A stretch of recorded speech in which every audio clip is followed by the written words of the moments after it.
Hah?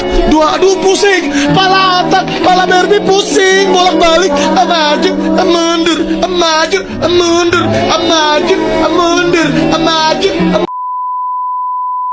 Simulasi sidang pidana. Perkara: pembunuhan tambah pengambilan barang milik korban. Nomor perkara 225 PIT B 2024 PNLPG. Terdakwa Ayam. Sidang perkara pidana atas nama terdakwa Ayam kami buka dan dinyatakan terbuka untuk umum. Agenda sidang hari ini mendengarkan keterangan saksi yang dihadirkan jaksa penuntut umum. Silakan jaksa panggil saksinya. Kami memanggil saksi Saudara Mawardi, tetangga kos korban. Kepada saksi, dimohon untuk berdiri. Saksi bersedia disumpah. Bersedia, Yang Mulia. Saksi, apa hubungan Anda dengan korban? Saya tetangga kamar kos korban. Sering melihat korban dan terdakwa datang bersama. Apakah saksi pernah mendengar percekcokan? Tidak pernah, Yang Mulia. Hubungan mereka kelihatannya baik. Apakah saksi melihat terdakwa terakhir kali bersama korban? Iya, pada tanggal 2 Februari siang hari saya melihat terdakwa masuk ke kamar korban membawa tas kecil. Kepada saksi, terima kasih. Silakan meninggalkan ruang sidang. Sidang dilanjutkan pada agenda pembacaan tuntutan jaksa penuntut umum. Menuntut agar majelis hakim pertama menyatakan terdakwa Ayam terbukti secara sah dan meyakinkan bersalah melakukan pembunuhan berencana pasal 340 KUHP. Kedua, menjatuhkan pidana penjara seumur hidup. Terima kasih Yang Mulia. Kuasa hukum terdakwa dipersilakan menyampaikan pembelaan. Yang Mulia Majelis Hakim serta hadirin sidang yang saya hormati, perkenalkan saya Nawaldina Arafai, SHMH, selaku penasehat hukum terdakwa Ayam, menyampaikan nota pembelaan atas tuntutan jaksa penuntut umum pada persidangan sebelumnya.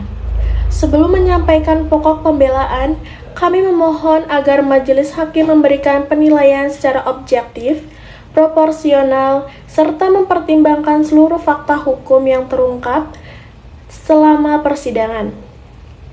1. Terkait unsur pembunuhan berencana, dalam tuntutan jaksa, terdakwa didakwa melanggar pasal 340 KUHP, namun berdasarkan fakta persidangan, tidak ada bukti yang nyata adanya perencanaan matang atau perencanaan jangka panjang.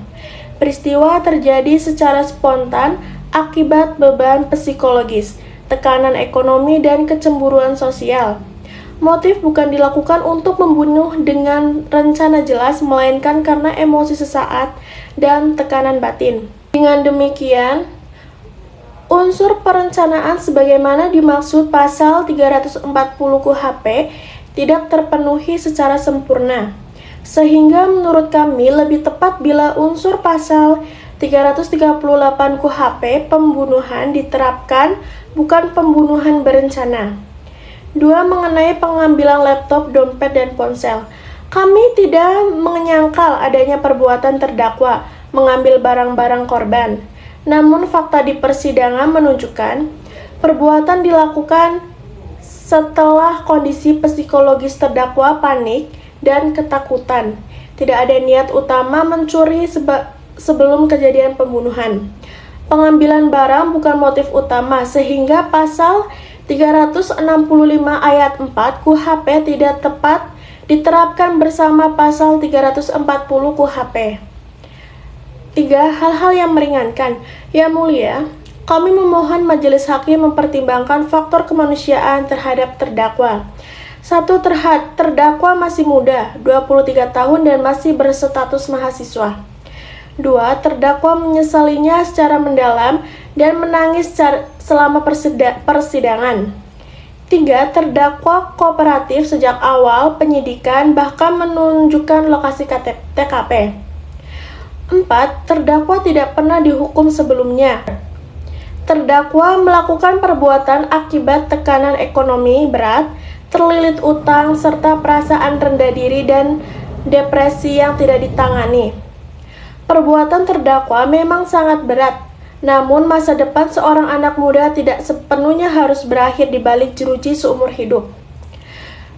Tugas hukum bukan hanya menghukum, tetapi juga memberikan ruang rehabilitasi dan kesempatan memperbaiki diri. Petitum, dengan seluruh alasan di atas, kami memohon kepada Majelis Hakim yang mulia untuk 1. Tidak mengabulkan tuntutan jaksa penuntut umum yang menuntut pasal 340 KUHP. 2. Menyatakan terdakwa terbukti bersalah melakukan tindak pidana sesuai pasal 338 KUHP.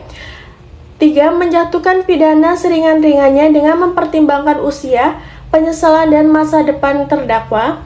4. Subsidiar, apabila majelis hakim berpendapat lain, mohon hukuman tidak seumur hidup dan memberikan kesempatan pembinaan agar terdakwa dapat kembali ke masyarakat. Penutup. Demikian nota keberatan kami sampaikan. Kami percaya majelis hakim akan memberikan putusan yang seadil-adilnya, tidak hanya berdasarkan kepastian hukum tetapi juga rasa keadilan dan kemanusiaan. Terima kasih. Kami tetap pada tuntutan yang mulia. Tidak ada yang dapat menghapus unsur perencanaan dalam perkara ini. Terdakwa, apakah ada yang ingin Anda sampaikan sebelum sidang ditutup? Yang mulia, saya sangat menyesal. Saya tidak berniat merencanakan pembunuhan. Saya hilang kontrol karena tekanan dan cemburu. Saya mohon kesempatan untuk berubah. Baik, majelis menunda sidang untuk musyawarah dan pembacaan putusan.